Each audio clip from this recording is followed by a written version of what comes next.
Going to start now, and I just wanted to welcome all of you who are joining us this evening. So this is obviously a big moment at the moment. Today is the beginning of COP28, the Conference of the Parties number 28. I was 2 years ago as a trustee of EcoJudaism, or Eco Synagogue as it was then, in Glasgow for COP26. And we really do hope and pray that there will be continued progress on meeting net zero and other aims at COP28. And so we're really pleased this evening to, in a sense, put in front of you a partnership of organizations which looks at a specific issue that crosses between the area of the climate and climate change and refuge as well. And that is to look at climate change as a catalyst for global displacement. We know there are many reasons for displacement at the moment, such as war, persecution, such as collapsing economies, but also what will happen if we don't deal with climate change is that there will be growing catalysts for displacement that will be sourced or rooted in the collapsing of our climate. And so we really need to think carefully as to what does global climate displacement mean, in order that we can think then how it might be dealt with in the future. And it's a complicated area. So today, to unwind that, to look at that, we're really pleased to have with us Professor David Cantor, Director of the Refugee Law Initiative at the School of Advanced Study in the University of London. And also with us today is Noah Gottschalk, and Noah is the Senior Director of International Jewish Community Relations at HIAS+. So we're really pleased, along with Rabbi Jonathan Wittenberg, the founder of EcoJudaism, what is an EcoJudaism, who will be able to give different perspectives to allow us to think and start unpacking this idea of climate displacement, what it is, how it exists, and how we can relate to it as well. So I'm David Mason. I'm the Executive Director of HIAS+JCORE, which is a partnership between JCORE, the Jewish Council for Racial Equality, which has now been going for about 46 years, and the Hebrew Immigrant Aid Society, an organization that was founded in America over 100 years ago to help Jewish refugees. And now for the last 20 or so years, has been helping those who are not Jewish, refugees around the world, setting up now at least 22 country offices to help those seeking refuge in terms of humanitarian support and resettlement support, and doing incredible work. And we're really excited to be working with HIAS here in the UK to be a Jewish voice that understands the challenges for refugee and asylum here, puts forward a positive and compassionate a Jewish voice, and also looks at social cohesion and racial equality as well. And our values are compassion, responsibility, the importance of Jewish responsibility for each other and for the world in which we live, partnership, working together with others in the various sectors for a better world, and solidarity with other communities as well. Now, we're going to have a question session as well, question and answer session after our speakers. And so if you'd like to ask a question, please do put that in the chat. There is a chat option here. If you put it in there, then I will see that and can ask that question of our panel once we've heard from them as well. So you'll be on mute with your cameras off, but you'll see the speakers pinned, so you'll be absolutely able to see and hear each of our speakers. So this really should be an interesting and important evening, an hour, I should say, in the context of COP28. So what I want to do is firstly introduce our first speaker today, and that is Rabbi Jonathan Wittenberg, who is a friend and colleague. Jonathan was born in Glasgow to a German Jewish refugee family. After reading English at Cambridge and teacher training at Goldsmiths, Rabbi Wittenberg studied for the rabbinate at Leo Baeck College in London and in Israel, following family tradition. He was appointed rabbi of the New North London Masorti Synagogue in 1987 and senior rabbi of the Assembly of Masorti Synagogues UK in 2008. He's a president of the Council of Christians and Jews and a member of the Council of Imams and Rabbis. He is, and that's most important for this evening, co-founder of Eco Synagogue and deeply engaged in environmental issues. He's closely involved in supporting refugees as well. And so it's really great to be able to hand it over to you, Rabbi Wittenberg, to give us a few minutes in your perspective of why our community should be concerned about climate change and be active in environmental initiatives.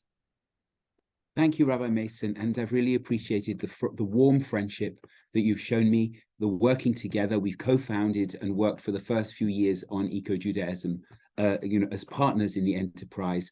And it's fantastic that you've taken on the role that you have. It so represents your own compassionate values and your engagement with your society at every level. And I really appreciate it and I have a huge respect for it. And I thank you for involving me in this shared program between HIAS+JCORE and EcoJudaism. If one looks up the word ger, often translated as a stranger, in the dictionary of biblical Hebrew, one finds that it says that it's somebody who is forced to leave their country because of political turmoil or environmental chaos. And it was just a very, very interesting insight into a term that comes again and again in the Torah, and we're told repeatedly to care for and respect and love the ger. So that's just a link with our subject. Now, EcoJudaism came about as a partnership with other faiths at a time when the voices of faiths are being considered ever more important in our shared environmental work.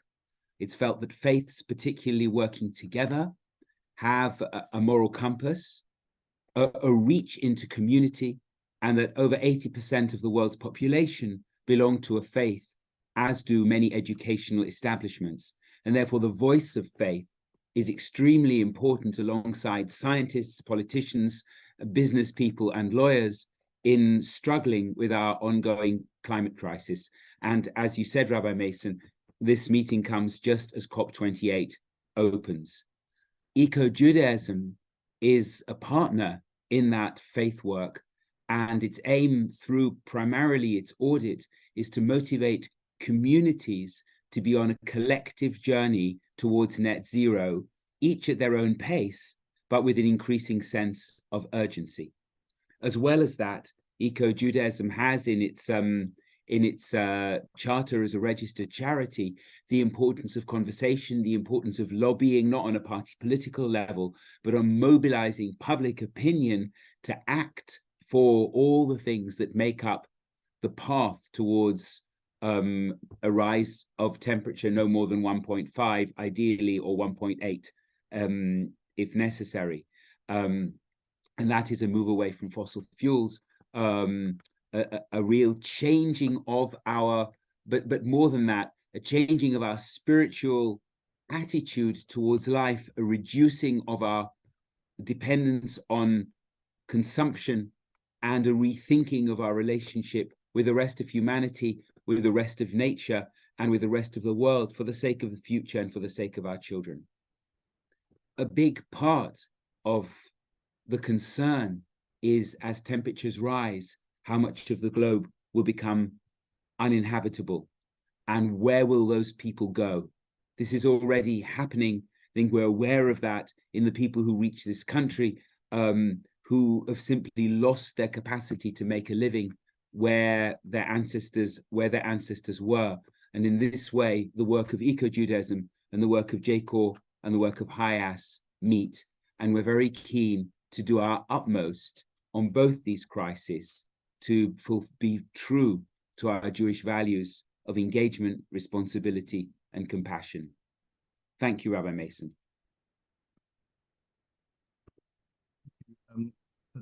That's setting the scene in a way, and obviously for your passion in a Jewish response to climate the climate emergency, which I think is really important, and especially at a time when we're facing so many wars, and when the Jewish community, of course, mind is right. We say Libi b'Mizrach, right? Our mind is with Israel in that sense. We still must put the climate on the table, because beyond these wars, there is still the issue of our world and how inhabitable it is across the world. But of course, one of the reasons we're here today is to think about displacement, as you mentioned there, Rabbi Wittenberg, and the issue of displacement and how we define it and how we understand it and how complicated it is to be able to, in a sense, connect the very act of displacement and migration to climate as a cause for that. And so I'm really pleased that we have here with us Professor David Cantor from the University of London. David is director of the Refugee Law Initiative at the School of Advanced Study at the University of London, has almost 25 years of experience in research, advice and advocacy on refugee law and policy. Professor Cantor is regularly consulted by government, civil society and the media for expert input on refugee issues. So thank you for coming, Professor Cantor, as well. And maybe talk to us about the impact of climate change on displacement and some of the complexities relating to the very concept of climate refuge. Well, many thanks indeed, Rabbi Mason, for the invitation. It's a great pleasure to address this audience tonight. We tend to think about climate change as producing refugees in the same way as persecutions or war might do. And on a media level, I think we regularly see predictions of hundreds of millions of climate refugees coming to Europe and other developed regions from poorer parts of the world. But from a researcher's perspective, as you rightly mentioned, climate change and displacement is quite a complex issue. And some of the things that I think are taken for granted do require a little bit of unpacking. I think a first place to start is to be clear that climate change, in a sense, operates on several levels. There's almost no doubt that a warming climate at the macro level is going to have an impact on local and regional environments and shape movement dynamics, including dynamics of displacement over the longer term. If you like, a historical look could very well pick up climate change as a driver of displacement or an underlying driver. But I think looked at from a more individual perspective, it's difficult to see how climate change directly displaces people. And in fact, actually, much of the displacement that takes place is instead driven by natural hazards, which cause disasters.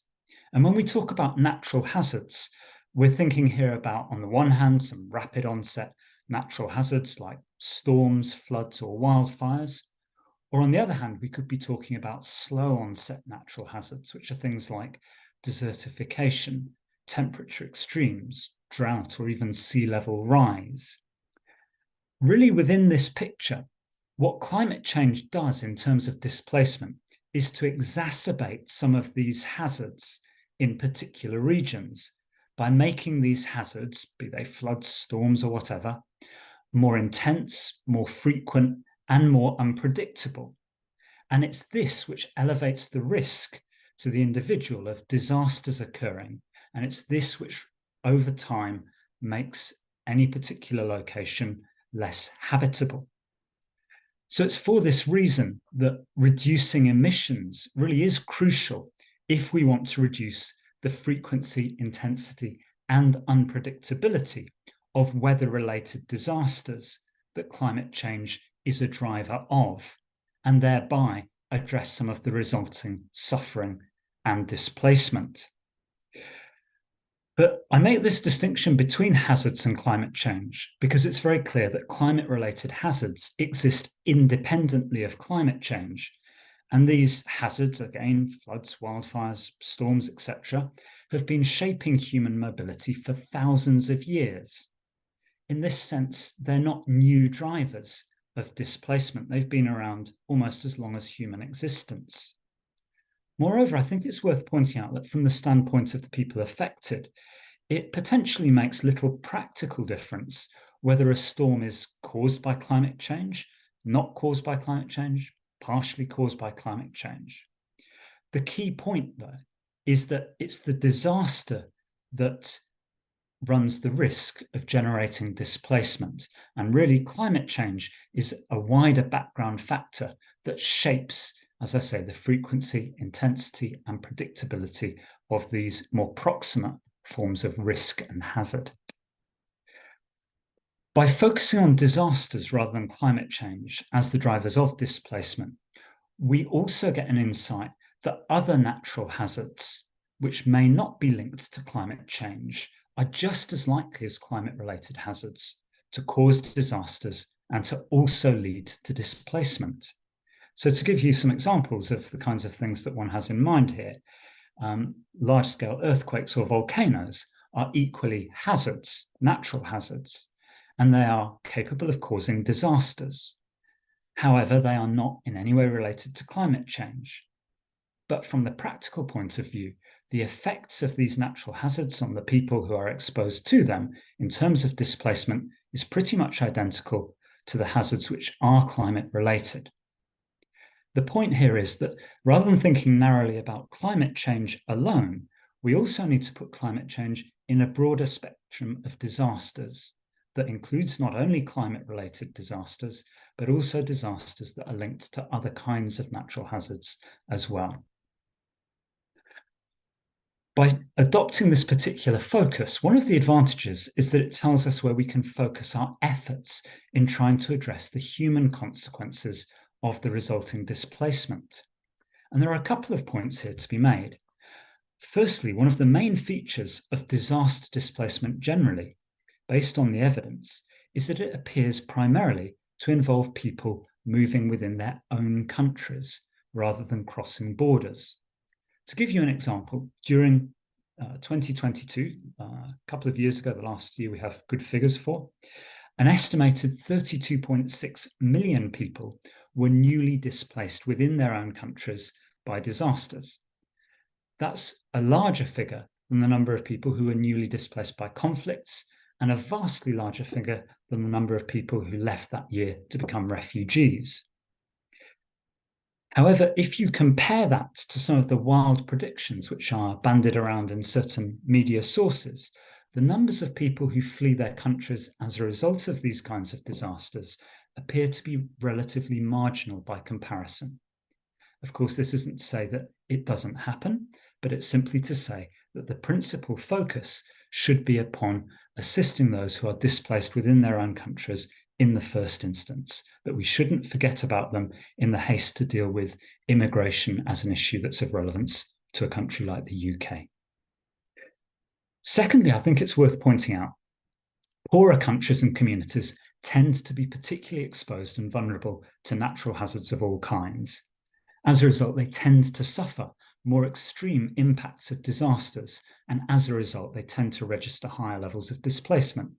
One only needs to think about the absolutely devastating floods that affected Pakistan in the last 12 months to think about the enormous impact that these kinds of hazards can have on countries with relatively underdeveloped infrastructure.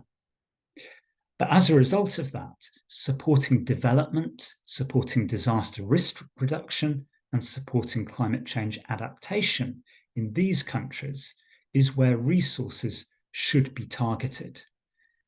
These are, if you like, the most vulnerable of the vulnerable. And it's worth saying that although those who displace are often vulnerable because they haven't the resilience to resist the effects of disasters, equally we shouldn't forget about those who are unable to displace because they are so extremely vulnerable. Examples here are the very, very poor who lack the resources to displace and avoid the impacts of disasters of various kinds.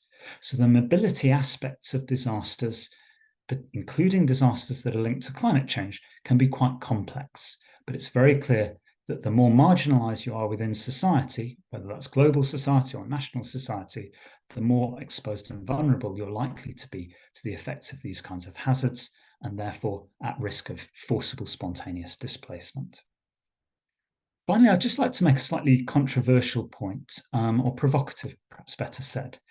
Coming back to the role of climate change in shaping broader mobility trends, I do think it's worth bearing in mind that climate change will in fact make some parts of the world more habitable rather than less. This may seem counterintuitive, but these tend to be colder regions, ice regions, or regions in the far north, for example, which at the moment are not particularly habitable, but with global warming will become more habitable.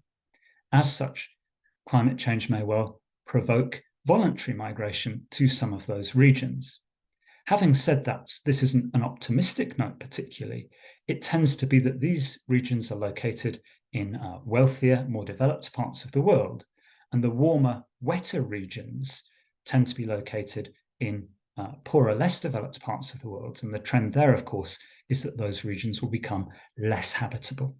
The point I think to take from this is that the effects of climate change, although they are global warming, the impact that they have in different regions will be quite differentiated, and they will tend to exacerbate global inequalities that exist already. I'd like to move on now, having talked a little bit about the empirical dynamics, to talk about the complexities of so-called climate refugees or climate change refugees. As I hope is clear from what I've said so far, in most cases, it will be almost impossible to identify climate change as the reason for a person leaving their country. At best, it might possibly be posited as one of many background factors driving their mobility. Hence, speaking of climate change as the driver tends to confuse the issue. There are, of course, exceptions to this, and one can think of low-lying Pacific islands where rising sea levels will make those totally uninhabitable with the course of time. But I think that those are small and fairly unusual exceptions. For the most part, people will move as a result of a range of factors of which climate change will feed in. But in the individual case, you're unlikely to be able to point to somebody and say, this person is a climate change refugee, in the way that you can point to somebody from Somalia and say that this person is a refugee from war, for example. At the same time, it is clear that some people do leave their country as a result of rapid or slow onset disasters, whether they're linked to climate change or not. For example, there have been some very clearly documented rises in migration levels from Central American countries to traditional destinations such as the United States and Costa Rica, following devastating earthquakes and really very extreme hurricanes, as well as episodes of drought in the dry corridor that runs through that region. So certainly there are instances of people being forced by disasters to leave their country. As I mentioned earlier, the numbers tend to be somewhat marginal compared to those displaced internally. Crucially, though, I think it's important to point out that these disaster-displaced persons who have left their country have relatively little in common with refugees. I think there is a common sense of uprootedness, as Rabbi Jonathan referred to obviously, but there are also some very clear differences from the practical point of view. Most obviously, refugees are defined by a fear of persecution, and they're alienated from their own government. As a result, they lack protection in their host country, and the whole point of refugee law is to give them protection and to fill that gap. By contrast, people displaced by disasters retain the protection of their government, they're often on good terms with it, and they're not pursued in this way. Indeed, often you'll see that their government collaborates with the host country to try and resolve their situation in a way that would be frankly impossible for most refugees. Calling them refugees, then, might well have political appeal, and I don't discount the fact that it's a useful hook on which to hang the issue. But it does also serve to muddy the water conceptually and legally. Moreover, I think it's fair to say that it's already a struggle to secure protection for existing refugee populations. Asylum remains a highly controversial political issue. Expanding the refugee concept to try and encompass a whole new population of displaced persons really risks unpicking what little protection refugees already have in law and policy. It should be said that there's also no real need. Indeed, in practice, most people who've been adversely affected by disasters and who travel to other countries do so as migrants under regular or exceptional migration categories and pathways. And host countries have tended to treat them as migrants as well. This was one of the key findings of research that I've carried out over the last 10 years across the continents of the Americas. So rather than creating new legal categories or rules, we can best serve the interests of these people who've been displaced by disasters and left their country in two main ways. Firstly, it's vital that we ensure that after a disaster, a major disaster in a country, that we ensure that regular migration pathways are not closed down, so that those who have the ability to migrate from that country for family reasons, for work and so on, are able to continue using those pathways in the way that they have for many, many decades. Secondly, I think it's vitally important to keep working with governments to develop consistent policy and practice on how they flexibly apply migration law with a humanitarian lens to people who are fleeing from countries affected by a disaster. And in fact, much of my work over the past 10 years with governments in the Americas has been developing these sub-regional frameworks on how governments can use migration provisions, humanitarian provisions in their immigration law to resolve the situation of people who leave countries in the context of a disaster. This work has resulted in several sub-regional frameworks. One of those is with the Regional Conference on Migration, which includes North American governments and Central American governments. A second one is with the South American Conference on Migration, where there is a South America-wide approach to dealing with these kinds of cases based on the approach that I've just described. Similar work by others has also been carried out in parts of Africa and the Caribbean. And in fact, a recent migration treaty signed just last week between the Pacific island of Tuvalu and Australia exemplifies this trend. In essence, Australia has, through this treaty, said to Tuvalu that as the climate crisis hits and Tuvalu becomes less and less habitable, it will allow Tuvaluans to come to Australia as migrants and have permanent residence in Australia. So again, it's resolved through a migration pathway rather than any kind of refugee pathway. Europe, by contrast, is an area where this kind of work still remains to be done for the most part. And so I'd like to finish by greatly commending HIAS+JCORE for pushing this agenda on people who are displaced outside their country for reasons of disasters, not only in the UK, but also perhaps in Europe more generally. I think that putting a focus on this issue within Europe and pushing governments to follow more consistent approaches towards this problem on our continent would be a really positive step forward. And I wish you very well in that endeavour. Thank you very much.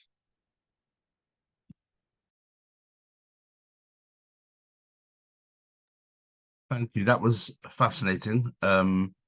A lot packed into a 15, 20 minutes there. And again, if any of you who are on the call have a question, please already just type them into the chat. And so we can ask to our partners here in the Q&A. But just really fascinating to think about the different structures and frameworks legally and conceptually as to how to relate to those displaced through natural disasters and climate possibly caused disasters. So thank you, David, because that really did help a lot. So I'm really pleased we've got Noah Gottschalk with us. Thank you, Noah, for coming. Noah is Senior Director for International Jewish Community Relations and International Advocacy at HIAS, the Hebrew Immigrant Aid Society of America. And now, of course, globally, working in 22 countries, at least around the world. And Noah leads the organization's efforts to build a global Jewish movement for refugee protection and welcome. Noah has 2 decades of experience promoting human rights of people impacted by conflict, natural disasters, and displacement with a variety of national and international NGOs. So over to you, Noah, to talk really with us and discuss your work with people, or HIAS's work with people displaced by climate, how you're thinking about moving into that space, and if possible to showcase experiences of people HIAS is working with, who may have been forced to move for some of the reasons that Professor David related to us. So thank you, Noah. Thanks so much, Rabbi Mason, and a pleasure to be with you all this evening. Thanks for making the time. Jack is just putting some slides on the screen just to give you a little bit of a sense of some imagery to go along with what we're talking about. And I just want to start by saying, as Rabbi Mason mentioned, HIAS was an organization that was founded by Jewish people to rescue other Jewish people who were being persecuted on the basis of their religion.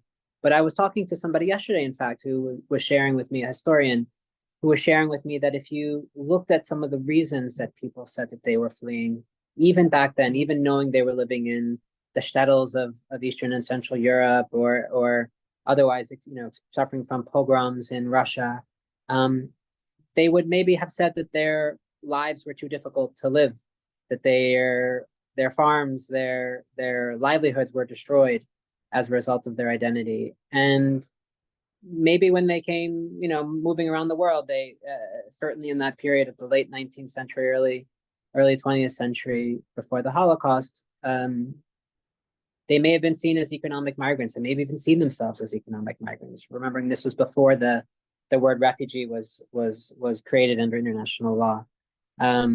So I think that there's really interesting parallels with understanding the complexities of why people are leaving today. And I think I absolutely associate myself with Professor Cantor's comments that the sort of media hysteria that's been drummed up about tens of millions of migrants coming towards Europe and North America is really missing the crucial analytic framework to understanding what people are actually experiencing.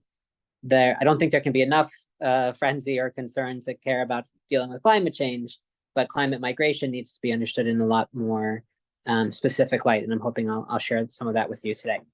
So, the UN Refugee Agency, UNHCR, has called climate change, quote, the defining crisis of our time, and they've recognized displacement as one of its most devastating impacts. But as I just mentioned, the legal frameworks that are underpinning the work of the UN Refugee Agency do not recognize people who've been displaced by sudden onset climate disasters or long-term environmental change as refugees. And of course, that's in no small part because the Refugee Convention was written in 1951 to address displacement in Europe in the aftermath of the Holocaust and the Second World War. So at HIAS, we believe that climate migration is not something we have to prepare for. That's because it's already too late to prepare. It's already here. Instead, we have to address it. And we're seeing some positive steps towards addressing it. The 2018 Global Compact on Refugees, for example, recognizes, quote, climate, environmental degradation, and disasters increasingly interact with the drivers of refugee movements. The twin international legal document, the Global Compact on Safe, Orderly, and Regular Migration, both recognizes that slow onset environmental degradation, natural disasters, and climate change impacts are drivers of contemporary migration, and it commits to identifying solutions for people who it says are, quote, compelled to leave their countries of origin because of slow onset natural disasters, the adverse effects of climate change, and environmental degradation, issues like desertification, land degradation, drought, and sea level rise. Now, unfortunately, the powerful countries, the countries that have done the most to contribute to climate change, are obviously not doing enough to cut their carbon emissions, but they're also not doing enough to address the root causes of climate displacement. They're focusing on migration management, that is, keeping people out of their countries, rather than ensuring that people who have to flee their homes can do so safely, or better yet, preventing people from having to be displaced in the first place. For HIAS, the stories of climate displacement are really the stories of people who are living outside of the global spotlight, often on the margins of their own societies, and is an interesting nexus with persecution, which I'll mention a little bit later. These people are the people who are often the most vulnerable to climate change, but have really done the least to contribute to it. And this is especially true in the case of refugees, internally displaced people, or IDPs as they're known, and stateless people. As I mentioned, the impacts of climate change are already here, but they're not distributed equally around the world. It's been estimated that about 3/4 of the 110 million people who are currently displaced around the world come from countries which are considered to be the most vulnerable to climate change. and they often lack the resources to adapt to a rapidly changing climate. So just like most of the world's 110 million displaced people are not refugees who've crossed an international boundary, but are instead actually internally displaced people, IDPs, who are displaced within their own countries, we know, as Professor Cantor mentioned, that most of the tens of millions of people who have been predicted to be displaced as a result of climate change over the next 25 years or so will be displaced within their own countries. That means that efforts to support those people and to try to help them stay in their homes if they want will largely need to be focused inside of those high-risk countries. And that could include adaptations like better weather forecasting, introducing improved crop varieties and farming techniques, elevating homes in flood-prone areas, and offering crop insurance for farmers. Those are just some general things that are being done around the world, but I'd like to share two specific examples of places where HIAS is currently working and dealing with the impacts of increased climate shocks around the world. First is Chad. If you could go to the next slide, please, Jack. Where we've worked for more than 20 years with Sudanese refugees from Darfur. And second, Latin America, which is actually, as Professor Cantor mentioned, one of the places in the world where climate displacement is actually leading people to cross international borders in search of safety. And I'll explain a little bit more why in a moment. But first, Chad. The Intergovernmental Panel on Climate Change has projected that East Africa will be the world's most negatively affected by climate change. Temperatures are hotter, extreme droughts are more frequent, and when the rains do come, the parched soil often can't absorb it, which is leading to flash floods, which wash away homes and crops. Throughout the region, many people have traditionally used short-term migration as a coping strategy during the occasional bad year, moving in search of water or pasture for herds. But now what's happening is that people are being forced to either abandon this pastoralist lifestyle altogether or to move farther and farther in search of pasture, which is sometimes bringing them into conflict with neighboring communities over increasingly scarce resources, or even into contact with existing armed conflicts, which, as we know, are very common throughout East Africa. Now, the roots of the two-decade Darfur crisis are very complex. But even the UN has recognized that climate change has a role in that crisis. And that's because when an unprecedented drought in the 1980s and 90s disrupted long-standing patterns of coexistence and cooperation between herders who are predominantly from Arab tribes and farmers who are predominantly from non-Arab communities, they were eventually brought into a conflict that was manipulated and aggravated for political and economic motives in the country. And neighboring Chad, which is already one of the poorest countries in the world, has since then hosted hundreds of thousands of Darfuri refugees with support from HIAS and other aid agencies. As I mentioned, we've been present since the start of that crisis over the last 20 years. But the outbreak of a new conflict in Sudan earlier this year has doubled the refugee population along the Chad-Sudan border, which has only accelerated competition over already scarce resources. And it's raised fears of accelerated desertifications as the new arrivals are relying on already scant water resources. They're chopping down trees for cooking fuel. And the camps, unfortunately, have no other place to be established but on the farming lands of the communities that were already there, which means, again, they're losing the opportunity to provide for themselves. So last year, torrential rains, which far exceeded the soil's absorption capacity, led to floods that damaged and destroyed scores of homes and businesses and displaced thousands of people in Golzamer camp, which you can see on the pictures there.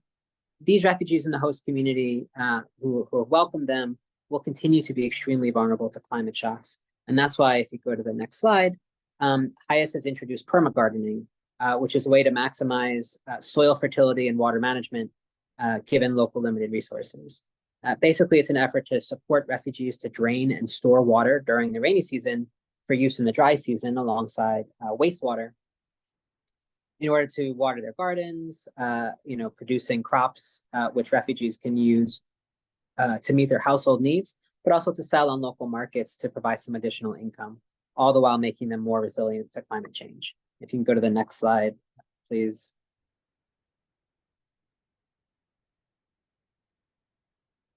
And I think one more slide of Chad, if I'm not mistaken. Nope, Latin America, just kidding. So, that's okay, we can go to Latin America, I'm ready. Thanks. So in Latin America, the El Nino and La Nina phenomena are driving massive climate shocks that are impacting millions of people in a region that's hosting already millions of displaced people. Just a few months ago, for example, Peru experienced heavy flooding and landslides, which were triggered by a cyclone, an earthquake, and El Nino Costero. In response, HIAS provided emergency kits and cash assistance to migrants who were caught up in the crisis, as well as to host communities. But I really want to zero in on Central America. The region has suffered from extreme violence, armed conflict, political instability, and gender-based violence for decades, which has forced people to flee their home, with many of them making their way towards the United States. And now, increasingly, climate change is driving migration as well, as it becomes more and more difficult for people, especially farming communities, to provide for themselves and their families on their land. The region has been beset by multiple climate shocks, including repeated droughts, which were followed by the dual hurricanes Eta and Iota, which ripped through the region just 2 weeks apart in November 2020, so just 3 years ago this month, which really wreaking havoc on communities in Nicaragua, Guatemala, Honduras. Hundreds of people were killed and millions of people were left in need of assistance. An estimated 1.5 million people were displaced, many of whom are still displaced. Many eventually did return home, where they actually risk being displaced again, as warming oceans are making storms more frequent and more powerful. Others moved to cities in their own countries, which is a trend globally. But what I think is unique specifically about Central America is that because you have the experience of the lack of security, the extreme violence in the cities in Central America, controlled by gangs and which are involved in extortion, murder, sexual violence, you see that people who were often displaced as a result of climate change or climate shocks, to cities are then experiencing the same types of violence and persecution in those cities, which are driving people to flee towards the United States. And so, the impact of these crises has been particularly hard and hardest hit among members of the indigenous community and the Afro-descendant community. These are communities who are already experiencing persecution and a lack of investment by their own governments, and now they're dealing with this double challenge of dealing with these increasing climate shocks.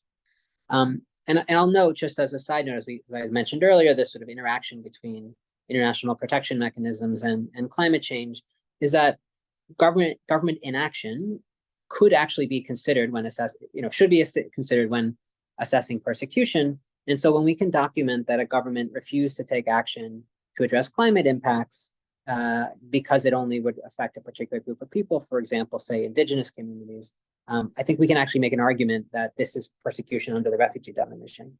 But that is a very challenging argument to make. And I think it speaks to the need for creative solutions, not solutions along the lines of expanding the refugee definition or anything like that, but creative solutions that will actually provide both immediate term protection mechanisms for people who are being displaced, as well as longer term solutions because of the increasing number of environmental disasters that we're seeing. So in the US, in chat, I mentioned a little bit. Oh, you can go to the next slide. I'm sorry, I forgot to say. I think it's just one. Yeah, that's the Peru flooding that I mentioned. People living in low-lying areas in a already difficult situation, and then those are the Central America hurricanes. In chat, I mentioned some programming response that we're doing to try to make people better able to adapt to a change in climate. In the US, one of the key things that we're doing is advocacy. So we are supporting legislation that's currently in front of the US Congress, which is known as the Climate Displaced Persons Act. Among other things, it would establish a national strategy to address climate displacement, and it would also create new pathways for long-term resettlement for people displaced by environmental disasters or climate change. This would function in parallel to the US Refugee Admissions Program and offer the same protections, but not take away any spots or slots from refugees, but rather be a separate process. It's really about establishing a form of a humanitarian visa that would enable people to come to the US, contribute to the country, recognizing that they have a different set of circumstances from people who are displaced as a result of climate change, as a result of persecution, but nonetheless are in need of protection. So to sum up, the potential of hundreds of millions of newly displaced people in the next few decades is going to have an enormous impact on an already burdened international humanitarian system. And so we need urgent efforts now in order to save lives. Thank you so much. Noah, thanks. Massive thanks. And I think we've seen here two really important aspects here. One, the issues around the definition, whether it's really helpful or not to coin the phrase climate refuge. And as David talked about, what needs to be done in terms of sort of flexible definitions of migration pathways, with some of the experiences that are real that HIAS are seeing in the field, which show the need for us to be able to rise to this, and that governments in developed countries need to rise to this reality, because it's happening right now. So really helpful to start unwinding this important and complicated area. We have a question here from, I think it's Isabel, and the question is this: as Noah mentions, there appears to be an injustice where the countries most affected by climate-related displacement are those with high vulnerability to climate change, but also have contributed the least to global emissions. How can international climate agreements recognize or reconcile this? And is there a role Isabel has added for civic society in developed countries? So maybe, David, do you want to say a few words on that? How can international climate agreements incorporate this whole area, or how are they doing that? I think Noah related to it recently, earlier, in terms of the global compact, but given that we're now COP is upon us, what should we expect? It's a really good question, Isabel, and thanks, Noah, for provoking that kind of reaction. There are various ways into responding to the displacement crisis associated with disasters, and of course, as I say, climate is a part of that. Within the climate infrastructure globally, so within the UNFCCC framework, which is the treaty that the UN, or the treaty framework that the UN's adopted in order to deal with climate issues, there's a particular area called loss and damage. And in essence, loss and damage has to do with compensation. And the idea at the moment is that loss and damage is effectively resources that should be sent from more developed states who are in theory more responsible for having contributed to climate change in the past, and that those resources should go to the countries that are most exposed and vulnerable to the effects of rising global temperatures. So within this loss and damage framework, there is this idea of, if you like, global justice, or kind of environmental justice, at least in an incipient form. And within the loss and damage rubric, if you like, there's an increasing focus, and this was brought out again just a few weeks ago at a very high-level meeting prior to COP28, that displacement was one of those aspects with which loss and damage should be concerned. So there's certainly some discussion going in around that. There is also, under the UNFCCC, a task team on displacement, which is looking very carefully at these issues. But it has to be said that not all references to displacement within the UNFCCC framework are about this kind of equality or justice issue. Sometimes instead displacement is addressed more as a pragmatic matter. In other words, how can we adapt to the impacts of climate change in ways that allow people to avoid spontaneous, devastating forms of displacement, and instead either prevent them from having to move at all, or allow them to move in a more managed fashion, or even, possibly as a last resort, allow them to evacuate as risks, short-term risks appear, but then to return to their homes. And I think Noah mentioned, some of the practical ways in which those sorts of strategies play out in terms of, flood risk reduction, houses on stilts, all of those sorts of things go partly towards that question of trying to avoid or mitigate displacement, and instead promote, if you like, voluntary migration as a form of adaptation where that's appropriate.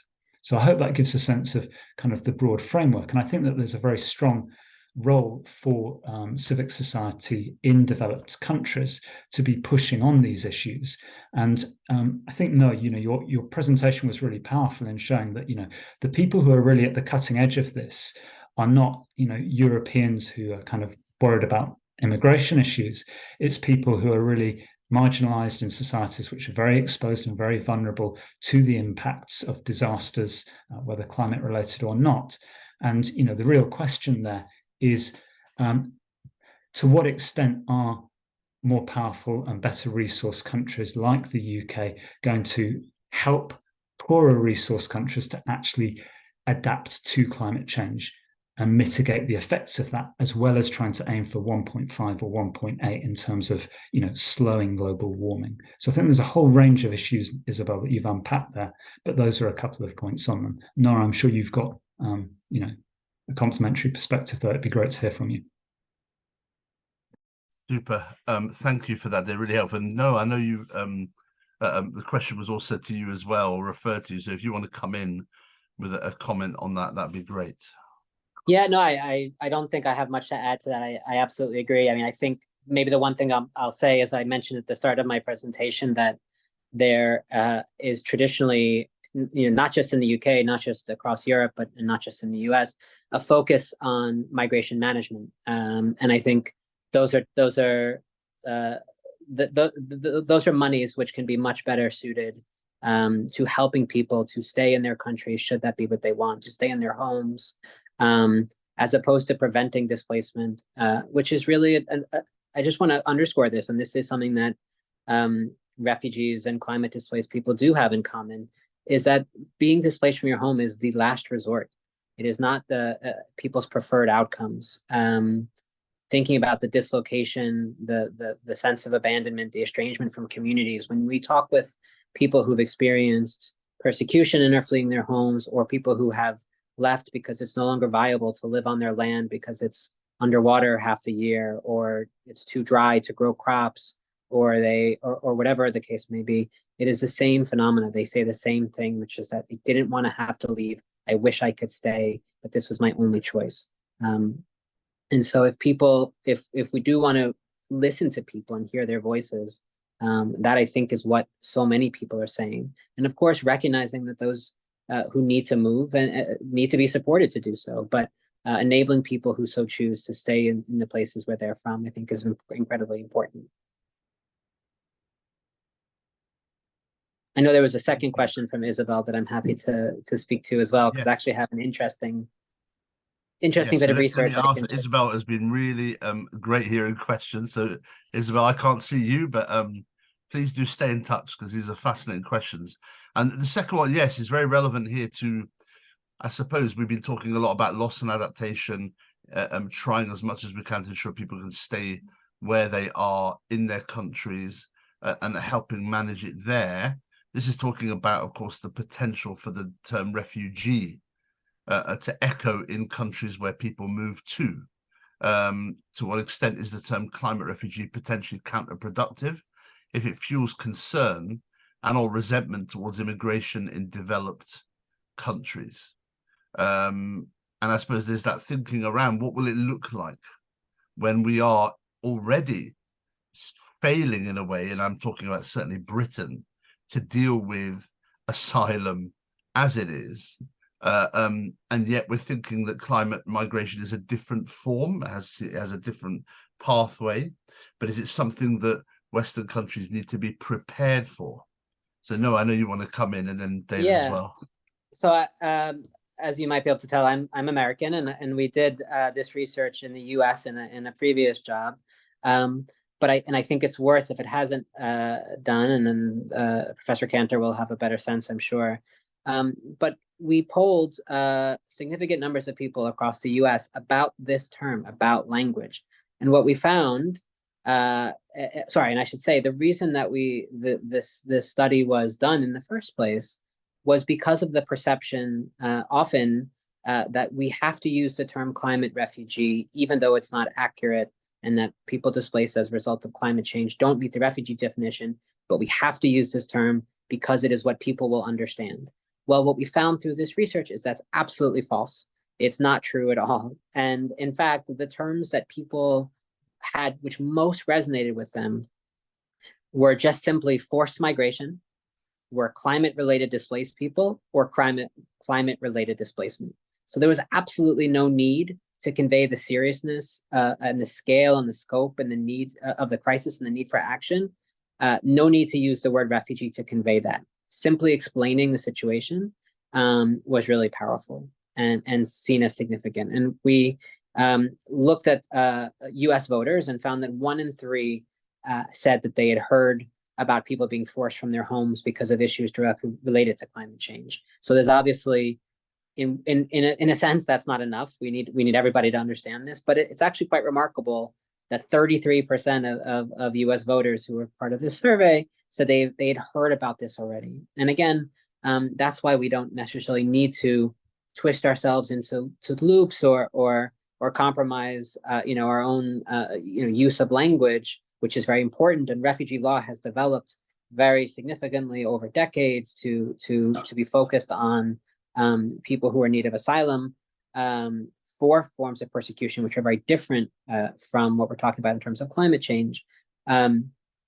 We don't need to sort of try to fit that in this box, but it can stand on its own, and it's going to be its own challenge that has to be addressed with unique tools. And I think the other sort of main conclusion of this research that I'll just mention and I'll pass it along is people found climate displacement to be relevant because they can imagine themselves being affected, because they can imagine it happening in their own life in a way that actually might be a little bit different from experiencing persecution on the basis of your political opinion in a country like the UK, or persecution on the basis of a particular social group, which most people have trouble understanding what that actually means. The idea of having to be displaced as a result of climate shocks resonates more with people, and it's something that we can expand more. It also taps into people's understanding of shared values, human rights, and things like that demonstrate the importance of action.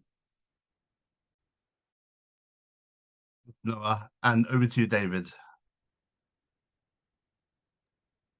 I don't think I have a great deal to add, simply to say that we've recently been passing new legislation on asylum in the UK, and it's quite telling that every time we have a government which really wants to resign from its refugee law responsibilities, almost the first thing it says is that the Refugee Convention is out of date and doesn't deal with climate change.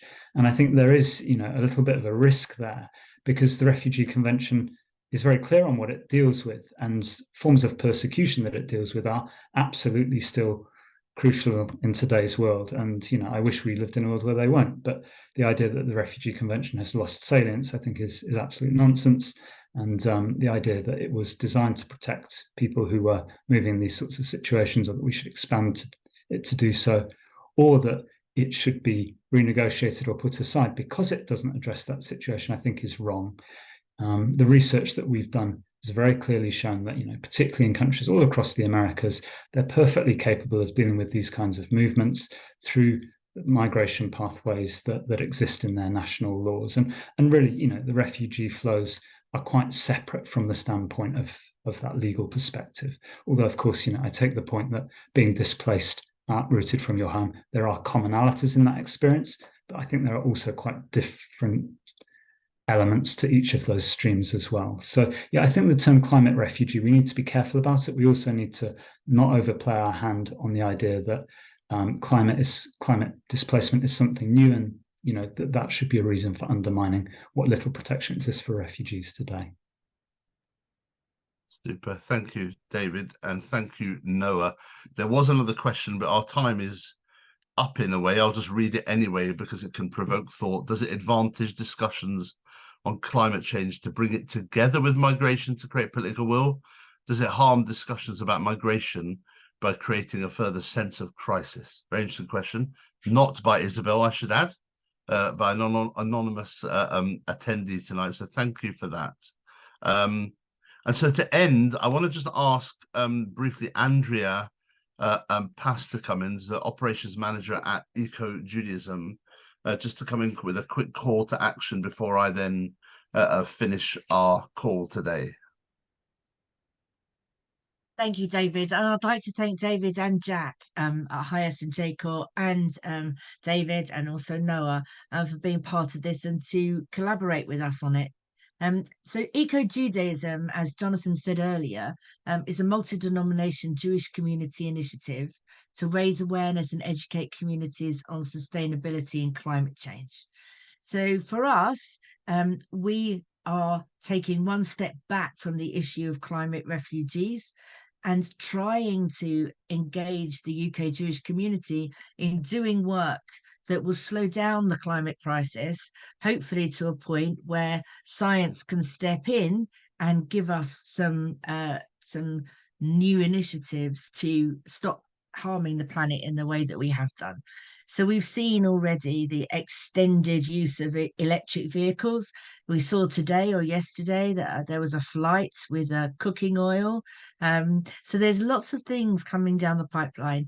And for us, it's about, I know it's small, but if people can do things in their communities, in their worship spaces to increase their sustainability, then collaboratively, if you multiply that effect and everybody's working towards that, we hope that we slow it down enough for science to come in and give us some extra safeguarding against the climate crisis, and hopefully the potential climate refugees or the emerging problem of people displaced through climate problems may be reduced.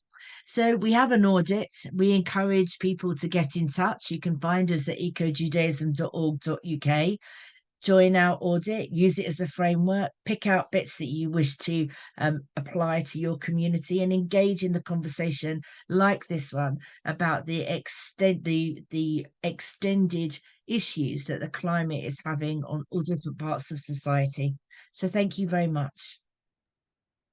Thank you, Andrea. And I would also add that we have been in discussion for our organisation, HIAS+JCORE, to take the audit and ensure as an organisation we are also a part of it. I was a trustee of EcoJudaism and was very blessed to have been part of the development. And this has been a really great partnership. I'm a very firm believer in partnership within the Jewish community and outside.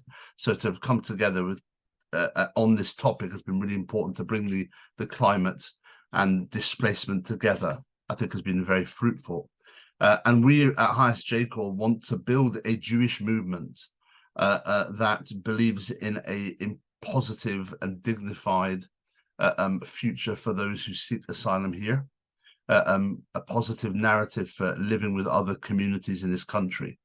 And we want to do that through advocacy, and we want to do that through engaging the community, the Jewish community. So please be in touch with us, because we will be sending out emails and regular emails with information, education, awareness about the situation in this country, connect you to the great work that HIAS do. And hopefully there will be, and we know there will be future events. We have Refugee Shabbat in February as something to look forward to. And there's that small thing of the possibility of a general election next year in this country. And we want to be ready for that with ideas on how we should, as a Jewish community, feel that policies should change relating to those who are displaced and seeking asylum in this country. So if you want to get in touch with us, admin@hiasjcore.org. So admin@HIAS+JCORE, HIASJCORE.org. Take that down, admin@hiasjcore.org. Email us. We'll add you to our list, and it'd be great to keep in touch with you with our work. So again, thank you, Professor David. Thank you, Noah. And thanks organizationally to Jack and Andrea for putting this together really well. And thank you all for coming as well. I think it's been really, really important. Have a great evening and keep well all. Thank you.